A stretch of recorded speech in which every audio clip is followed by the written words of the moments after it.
mais avião continua passando e não foi notado ainda. Isso aqui é uma característica dentro do jogo, que é uma das características para você ganhar o jogo. É você se transmitir do modo que os humanos não percebam.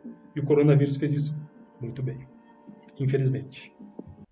Olá pessoal, meu nome é Luiz Gustavo de Almeida, eu sou doutor em microbiologia pela USP e por conta da pandemia de coronavírus, eu resolvi gravar um vídeo para mostrar para vocês dois cenários. Um do ponto de vista dos humanos, como que a gente está detectando e reportando esses casos, e um outro do ponto de vista dos vírus, para a gente ver que deve ter muito mais casos acontecendo de infecção por coronavírus do que a gente está conseguindo detectar. Vamos começar do ponto de vista dos humanos, e para isso eu vou utilizar o Health Map.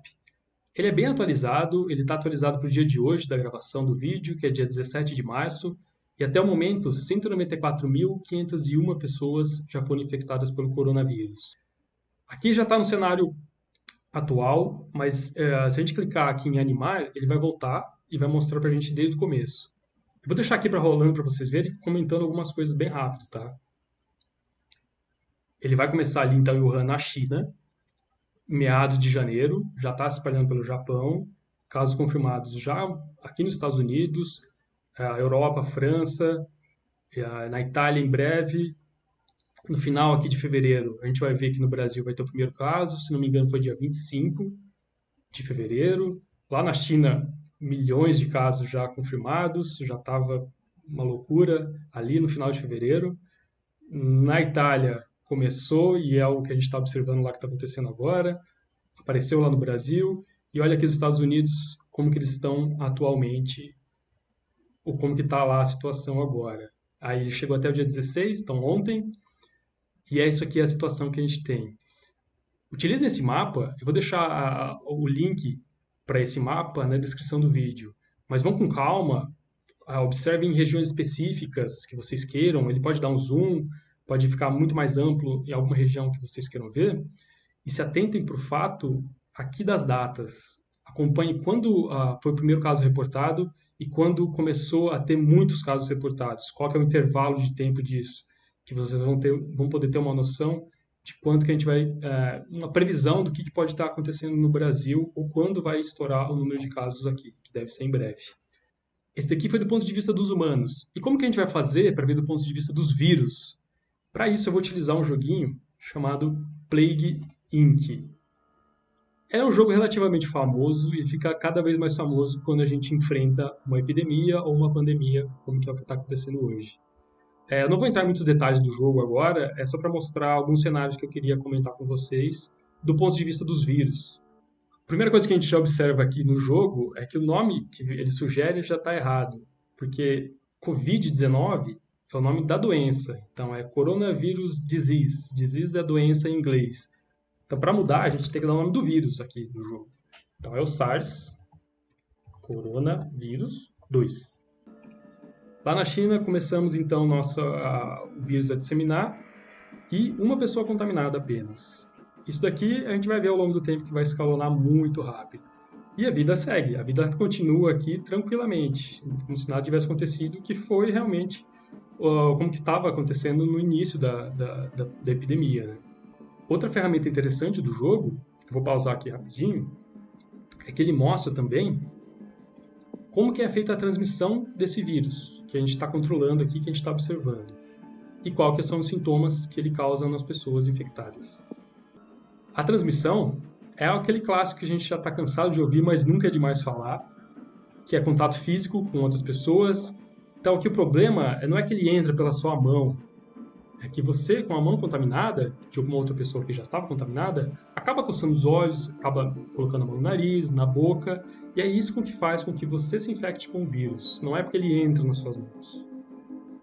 O outro mecanismo de transmissão é pela saliva, então pessoas que tossem, pessoas que espirram, acabam liberando isso para o ar, e o vírus acaba nessas partículas infectando pessoas que estão próximas ali de você. E os sintomas são aqueles sintomas que a gente observa em pessoas que estão infectadas pelo corona. Então, tosse, espirros, suor por conta da febre, pneumonia nos casos mais graves. Esses dois aqui que estão amarelo, eu não vou utilizar no jogo, porque é dor de cabeça e dor nas juntas. Isso pode causar confusão e não é confirmado que esse tipo de sintoma ocorre no corona. Vamos ficar com os clássicos que estão sendo disseminados, que são esses aqui que eu acabei de falar. E uma coisa que eu quero deixar muito clara aqui nesse vídeo é que não é porque a gente começou a detectar o vírus que ele começou a se espalhar. Ele já estava se espalhando, se disseminando muito antes de quando a gente começou a detectar. Eu não vou entrar agora nesse momento na história de como foi que a gente conseguiu detectar, mas tenha em mente isso. O vírus está se espalhando, mesmo sem casos aparentes dele. Ó, milhares. Já estamos lá com milhares, 7.000 pessoas. E agora, vejam isso daqui. Eu vou colocar o jogo numa velocidade média. E a gente consegue acompanhar que vai de milhares em milhares mesmo. Vale? Então, de 12.000, 14.000, 18.000. Isso muito rápido. Agora já está chegando a 100 milhões, 160, 70, 180, 200 milhões. Mais avião continua passando e não foi notado ainda. Isso aqui é uma característica dentro do jogo, que é uma das características para você ganhar o jogo. É você se transmitir do modo que os humanos não percebam. E o coronavírus fez isso muito bem, infelizmente. Então tem muito mais casos de pessoas infectadas do que os humanos conseguiram detectar. E isso daqui provavelmente não é esse número de 1 bilhão de 413 milhões de pessoas, mas saiu um estudo recente nessa revista, que é na Science, que é uma revista muito prestigiada no meio acadêmico, falando exatamente desses casos não documentados de infecção, e que esses casos podem ter facilitado a rápida disseminação do novo coronavírus, do SARS-CoV-2. E olha só, eu vou só mostrar alguns números aqui do resumo, que 86% de todas as infecções foram não documentadas, podendo ser 82% ou chegar até 90%, até janeiro de 2020, isso daqui. Essas infecções não documentadas provavelmente foram a fonte de infecção de 79% dos casos documentados. Então imagine o seguinte, a gente documentou 100 casos, a gente reportou 100 casos, fez os testes diagnósticos, confirmou que 100 pessoas foram diagnosticadas com coronavírus. 79 dessas 100 pessoas podem ter sido contaminadas por esses casos que não foram documentados. Olha o tamanho de pessoas, o número absurdo que deve ser isso. Eu não acredito que deva chegar no que a gente viu aqui no Plague a 1 bilhão, mas imagina só que 89%, eles preveem que 89% dos casos não foram detectados. E é isso que eu queria chamar aqui para o Brasil. Não é porque agora que a gente está detectando os casos aqui que o vírus já não estava aqui. Então, provavelmente tem muito mais pessoas do que a gente está conseguindo detectar e fazer diagnóstico do que a gente imagina. Para encerrar o vídeo de hoje, eu queria mostrar para vocês o site do Worldmeters. Ele vai estar na descrição aí do vídeo e ele traz de forma atualizada os casos de coronavírus confirmados no mundo todo. Aqui no Brasil, a gente pode ver, são 367 casos. Só hoje foram 21 novos casos e também teve uma morte confirmada. Se a gente quisesse evitar tudo que está acontecendo hoje, de fechamento de escolas, fechamento de academias, de shoppings, a gente teria que ter começado a fazer testes muito antes do que a gente está fazendo agora. E mais testes, né? Então, se a gente tivesse mais dados, a gente conseguiria até afirmar com mais certeza qual que é a taxa de mortalidade desse vírus. Ela pode ser maior, pode ser menor, a gente não tem muita certeza ainda. E com mais dados também, nossos governantes poderiam tomar decisões mais assertivas em relação ao que está sendo feito agora, e baseados em evidência científica. Sem esses dados, é até difícil medir o quanto vai ser efetiva essas medidas que estão sendo tomadas. E até quando que vai precisar ficar fechado. Academias falaram que é para ficar até dia 30 de abril fechadas. A gente não sabe se vai adiantar isso, se não vai adiantar, se vai precisar de mais, vai precisaria de menos. Precisaria realmente dos dados para confirmar esse tipo de decisão.